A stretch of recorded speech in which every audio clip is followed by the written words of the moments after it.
Hey guys, it's Morgan coming back to you with another weekly Shlog. Zach is drinking something that looks disgusting. And look at that. Yeah. That's what you get. That's what happens. So anyway, welcome back to the weekly Shlog, guys, here at Highland Cycles, where we show you all kinds of cool dirt bike stuff. This week's gonna be a fun one. We are still waiting on beta for this. I think I mentioned it. But Beta is sending a whole motor, an entire engine, and paying me a small shop to install it. Pretty excited about that. And then here's something, guys. You're gonna want to stick around for the video to see if we can fix that. That is off of a gas or Raise-U.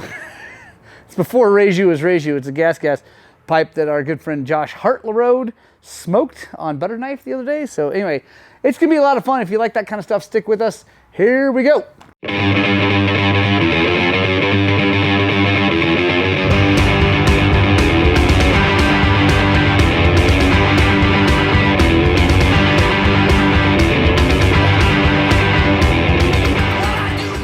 All right, so first on the lift is this really sweet little TE 125 Husqvarna. I think it's a 2015.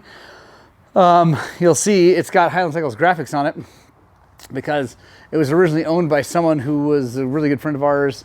Now it's owned by, oh, look at that. There we go. That's going in the shock. We're going to lower it. But it was originally owned by, like I said, a good friend of ours. It had graphics put on it, and it sat around an awfully long time. So now we need to clean the carburetor. We're going to lower it with this little shock guy. I'll show you how that works. And we're going to figure out why on earth there is a string going down to the choke. I don't know. I don't know why you would do that.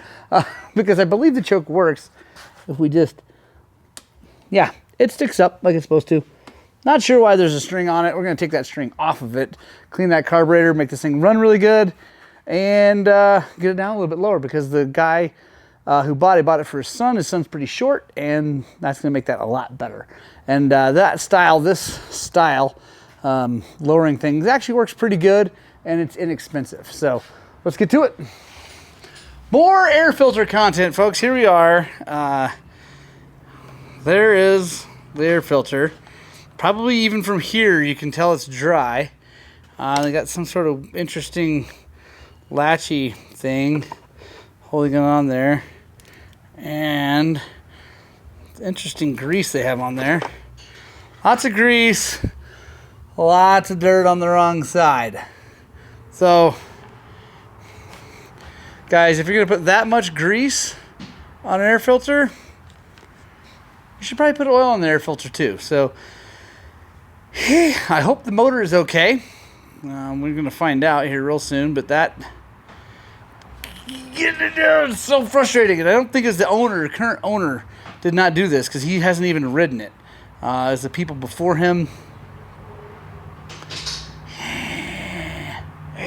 All right, let's take the carburetor off, see what that looks like, and see if we can't make this thing make some noise. Superfood sheets, SFS. I've been drinking my Superfood greens. I just don't do it in front of people. I'm not enough of a hipster to bring that to work. All right, there we go. Carbonation is off. Now we gotta figure out. Well, yeah, just on some street bikes we don't have a tire machine, so on an FZ07. Oh, not like I shouldn't. Like, we can get it changed, but I'd run too much of a risk of scratching your rim. All right, let's take this carburetor apart and take a look at it. Oh.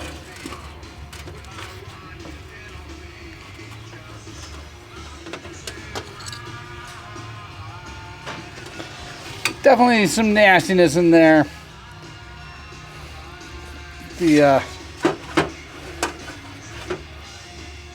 looks like, honestly, a lot of black stuff, which a lot of times is coming from fuel hose like this. This is like good fuel hose, like it's in decent shape and like it's good quality stuff, but it sometimes if it gets ethanol on it, it'll disintegrate that stuff and end up in all your jets and everything. So we'll replace that with some of the Tygon Motion Pro stuff. Seems to be one of my favorites.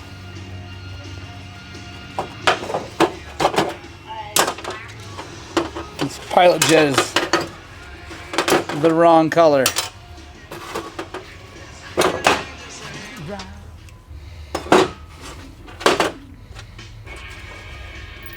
Alright guys, so I got the carburetor in for this bike in the ultrasonic, and now we are installing the lowering setup on this shock. So I've taken the nitrogen out, spring off obviously. Now what we're going to do is we're going to push this seal head down in.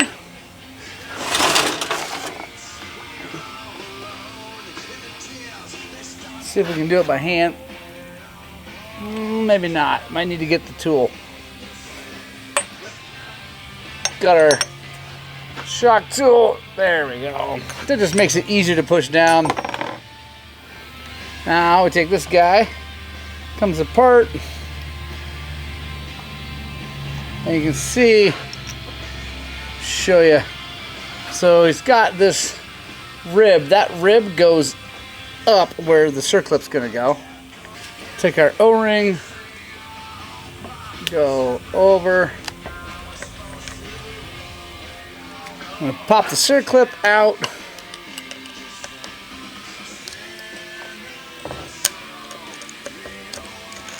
Take our part,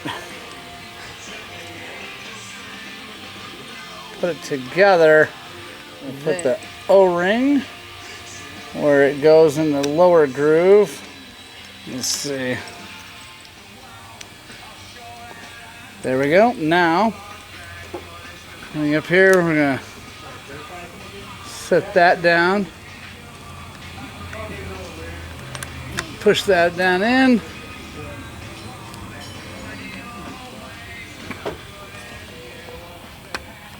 Get it down below the circlip groove. Take a clip, go back in.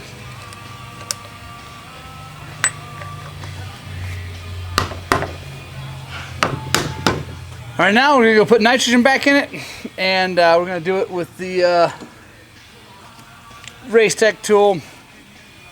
Put 150 pounds back in this thing, put the spring back on it, and now the nice thing is about this shock is it's got lots of thread on it. So when we put the spring back on, it's gonna be, you know, the shaft is gonna be further down. So we're gonna have to maybe back this off a little further to get it on there, but then we can still be able to set the preload. So we don't need a shorter spring because this has enough thread on it. We don't need a shorter spring. So I'm gonna go put some nitrogen in it, be right back, and we'll mount it up and show you kind of about how much we lowered it. All right, we got nitrogen back in it. I'm gonna clean this up here in just a second, but I wanna show you guys.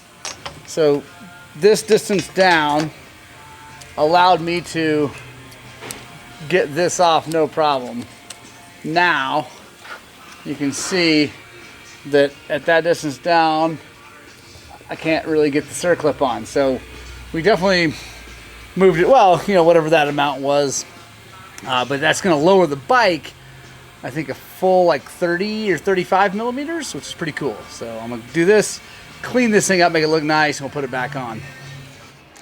All right guys, got it all put back together, enough to start it. I got the air filter cleaned off and drying. There definitely was no oil whatsoever in there. And there is dirt on the wrong side, or was. And so it's not awesome, but I have a feeling, I don't think it ever ran like that. The compression feels good with the kicker, and my guess is this thing got parked a long time ago. The carburetor is pretty gross. So I think it just got parked and just needed, you know, they got lucky. It didn't do anything bad. So one thing to check, guys, every time you do any work on a carburetor, is when you get back, grab it, and make sure there's a little bit of free play in the throttle. There's not really quite enough for me, so I'm gonna give it a little bit more, because I don't know, I can't tell you how many times I've done the carb work, kicked it, and take off. And so I learned long ago that you should just make sure there's plenty of free play.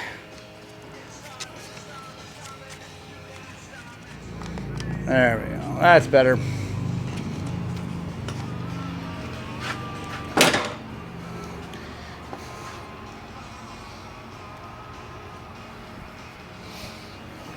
All right.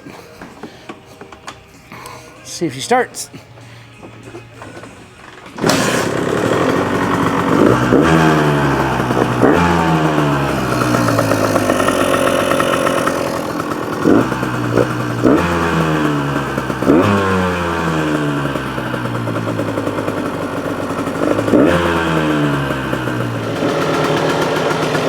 Right on, I like it.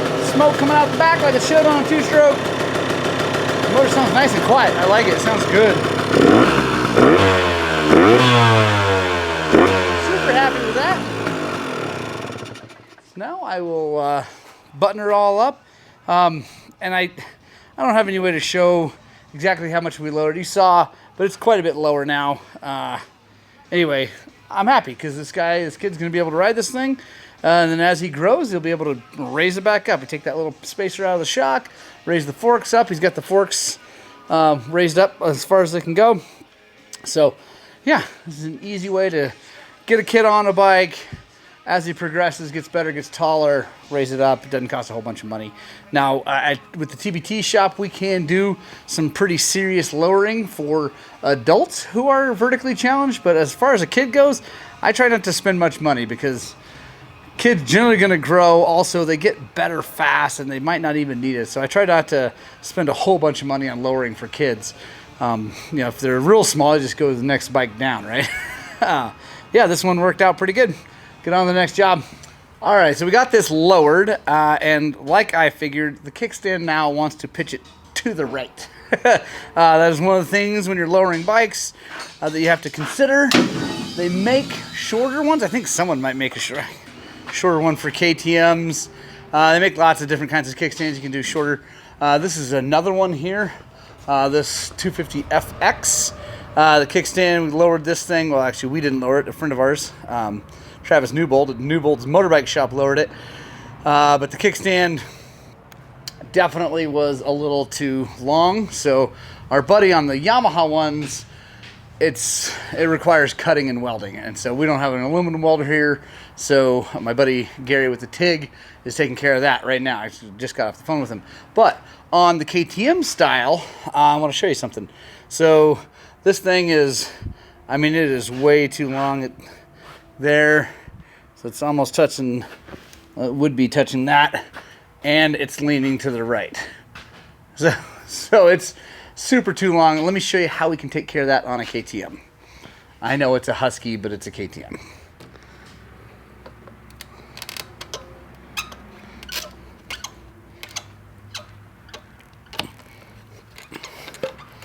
There we go. Pull the foot out. There's a hole, and it goes up pretty far. But it doesn't go, honestly, it might not go long enough. We need to take a bunch out of this thing. This thing is way, way, way lower now. So what we're going to do is I'm going to cut it back as far as I think it needs to. I think it's at least 2 inches. So take 2 inches off of it. If the hole is not deep enough, we're going to drill it out. So I'm going to measure this right now.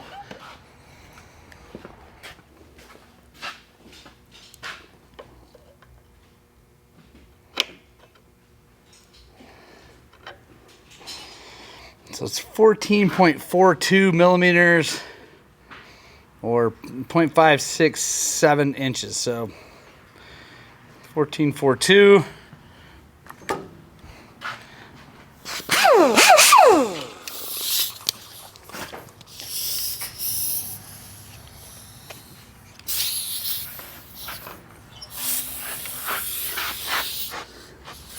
Let's see.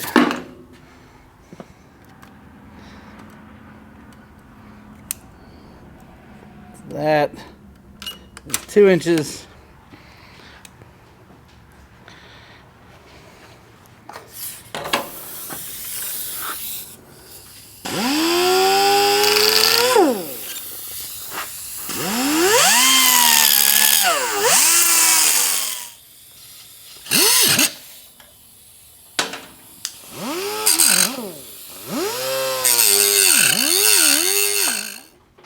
All right, the hole is still there, but I think it necks down. Let me see.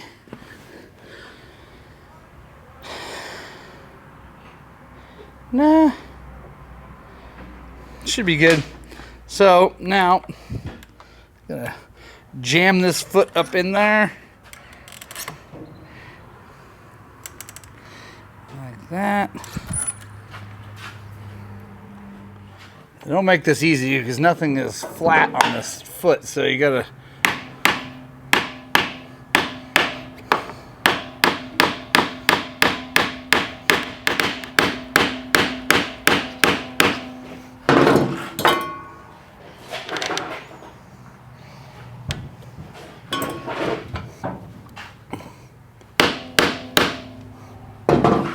All right. Now let's. All right, now let's see if it works.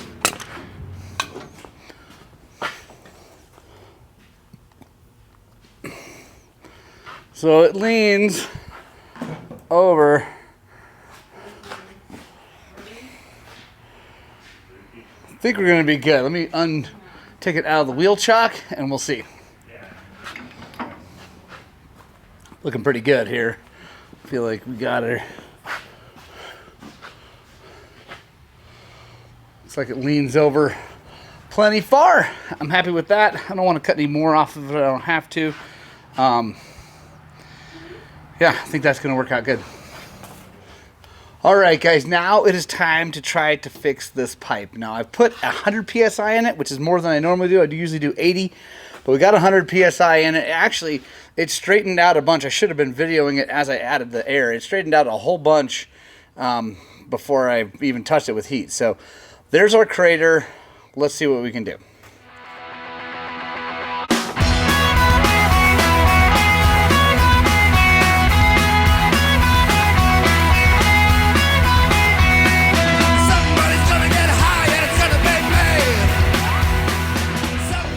All right, guys, back on the left is the RM50. Super psyched, you can hear it running.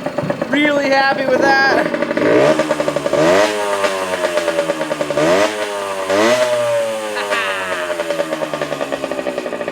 Runs really pretty darn good. Really happy with the way it's running. Idles. Still got to sort out the air filter situation. Haven't done that yet. But now that it runs, I'm going to put tires on it. And then we'll go through, I got new cables for what we need. And then, yeah, then I think we'll take this thing for a spin. I'm super happy to see it running. This makes my heart sing to hear the song of my people coming out of this little guy. So, yeah, I'm super happy with that thing. I changed some tires, like I said. Check the cables I need to check, get the brakes adjusted, and then we'll take it for a spin. All right, guys, so I got the little 50 running and actually just rode it. There it is. Look how cool it looks with those new tires. Looks so tough. I love it. It actually runs pretty good. I think it needs a bigger main jet, but I'm not 100% sure because it needs an air filter installed. I pull the choke and it rips. Choke in, it doesn't want to really get up on the pipe. So once I get the air filter in there, then I'll jet it, make sure it's all good. But it runs really good. I'm happy. Idle's good, all that stuff. And it's super cool looking. I love it. Next is the CR80, although that's the next of the mini bikes I have to do. But actually next on the lift is going to be either this 350 or that 501, both of which badly need to be washed. So I'm going to go do that first. And then we'll get after those. The 501's got an interesting problem. It keeps leaking gas at the connection from the pump to the throttle body or to the injectors. And I think it's broken. I think the little plastic piece is broken because it's got this, it's got a big tank on it. And just the way that tank and everything goes, it makes the fuel line really hard to connect together. And I think something got broken. So anyway, gonna fix that. Gonna do a service on this thing, check all the brakes and everything. But like I said, first of all, I'm gonna wash them, and then I really have to say a massive thank you. I don't know who sent me this, but I'm really excited. I got this 2-in-1 stroller cup and phone holder, which is awesome. I know this is for my new Mac Fox bike. Thank you to whoever sent this. It came from Amazon. I don't know who you are, but thank you. I'm sure you're going to watch this. So Make sure you shout out who you are. I want to thank you personally. I'm pretty excited about that. And then also, Stuck Nuts sent me some more Stuck Nuts stuff. The stuff is working really good. I really, really like it. Again, boycott Loctite people. They don't like us. They don't like motorcycles. They try to shut down trails in the Rico area. Henkel is the name of the guy who owns Loctite, and he owns the Dunton Hot Springs, and he's a jerk. Rightful ass jerk. I don't like the guy. So hopefully someone will show him one of these videos. He'll come down here, and I'll try to punch him in the face. That'll be pretty awesome. Yeah, pretty excited about that little bike, guys. Let's get on to the next job. All right, so got the FX 350 all cleaned off. It looks much better. But I got to do another mail time here. Huge thank you to our friends at Bulletproof Designs. Thank you so much. First of all, I bent my rotor guard. Bent the crap out. Oh, here. Yeah, here it is. So I hit some things with it, because that's what I do. And it bent it over into the rotor. You can see right there. There's a shininess. Anyway, I bent it back, and actually it was working just fine. But I contacted Jesse at Bulletproof Designs, because they are a lifetime warranty. And he said, yeah, no worries, man. Bing! Brand new rotor guard, so thank you very much. I'll be putting that on very soon. And then also he noticed that my rear disc guard my rear caliper guard, excuse me, had gotten some big dings in it, so he just sent me that. That was really nice of him. And then I asked him if I could try out their new power valve covers for the new bikes. I've got one for the power valve actuator on the left side of the bike, but these are for the right side, the power valve cover. So thank you very much, Bulletproof Designs. I really appreciate that. Guys, check them out. Bulletproofdesigns.com, I believe, is... Yeah, bulletproofdesigns.com, link in the description.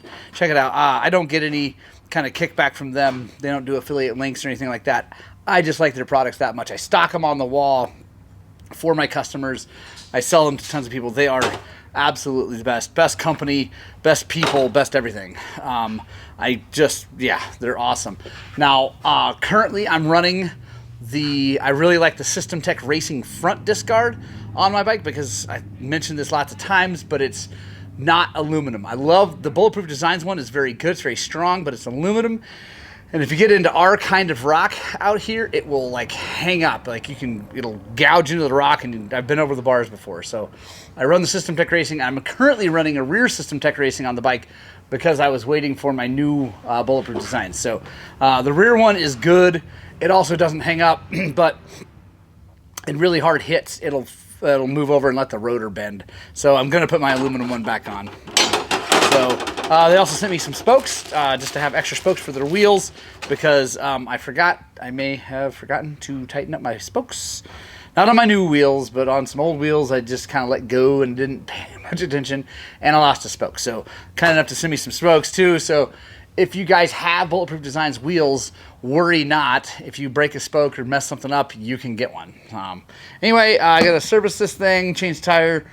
All right, guys. So next on the list is a little bit of a sad thing. If you guys have been watching the channel long, you'll recognize this motorcycle. This was my kid's 144, and we gave it to one of his friends to pay it forward because it was given to us. And I thought Thomas had explained to his friend a little bit more about two-strokes and how you ride them and what you do and don't do with them. Guess not. It's all right. We're learning. Actually, it's pretty cool what's going to happen here. But let me just show you what happens to a small bore two-stroke when you do hold it wide open down a road for way too long.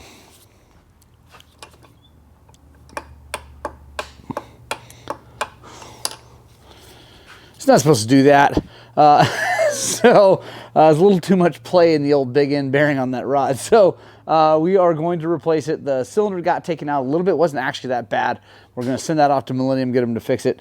And then the cool part of this is that this guy is going to, he doesn't really have the money to pay me to fix it or pay for the parts. So what we're going to do is I'm going to get the parts and get the cylinder fixed. And then he's going to come down here, help me do it himself, and then also he's going to work and clean and sweep and change tires or whatever I need him to do until he's paid off the parts, which is pretty cool. You know, it's a bummer that the bike's broken, but the cool part is he's going to learn about mechanical stuff, and he's going to learn the value of working, which he actually already does. Kid actually works really hard, so but he'll get another option or another opportunity to work. So sad, but also cool. It's a bummer, but whatever. One small bore two strokes are kind of a non-stop maintenance situation. And that one by over there, guys, I don't know if you remember that one from a few Shlogs back. That is the 2020 or 21 125 that blew up because the kid held it open wide too long. We finally got the cylinder coming back for that. So that's going to be going back together here on camera. So make sure you stay tuned for that. And yeah, we'll get on to the next job. All right, so final part of the Shlog, a little bit of mail time. First and foremost, I want to show you guys the 3 things I got from our friend Keith McQueen. I found it was Keith because he asked if I had received some stuff for the e-bike. So you guys saw the cup holder and phone holder. And then I just got some bar end streamers, rainbow colored, and a sweet rainbow bell. So I'm pretty excited. Thank you, Keith. I think that is rad. I'm super excited to put those on the e-bike. I will get them on. I will get some video of that. The kid has been using the e-bike for hard enduro training at night, which is interesting. He hasn't broken it yet, so I feel like that's a big bonus to that bicycle, because if it had been a lesser built machine, it should have broken in half now with what my kid's been doing to it. But then the last thing here, I just got to show you, I'm going to film a full video on it, but the Airmoto Smart Air Pump. These guys reached out to me and said, would you be interested in doing a review video of this? I said, yeah, absolutely. Super cool. It's a smart pump. You plug in the amount of pressure you want, then you hit the go button and it pumps up to that pressure. So I'm going to be doing an unboxing and testing and review of this thing here. Actually, I'm going to film it right now. So make sure you stick around, stay subscribed to the channel and all those things that everybody says, because I think it's going to be pretty cool. It's not going to be, I run Mooses, so it's not going to be for my dirt bike, but my dual sport bike, I think it'd be pretty cool. And then if you have just a normal bike, if you just run tubes in your bike, it'd be pretty rad. Also not a bad thing to have in your truck. It's totally battery powered, so you don't have to plug it into anything. You don't have to get to the battery on your car or whatever. So I think it's pretty rad. We're going to check it out. Yeah, psyched about that. All right, guys, that's the end of the week, end of the Shlog.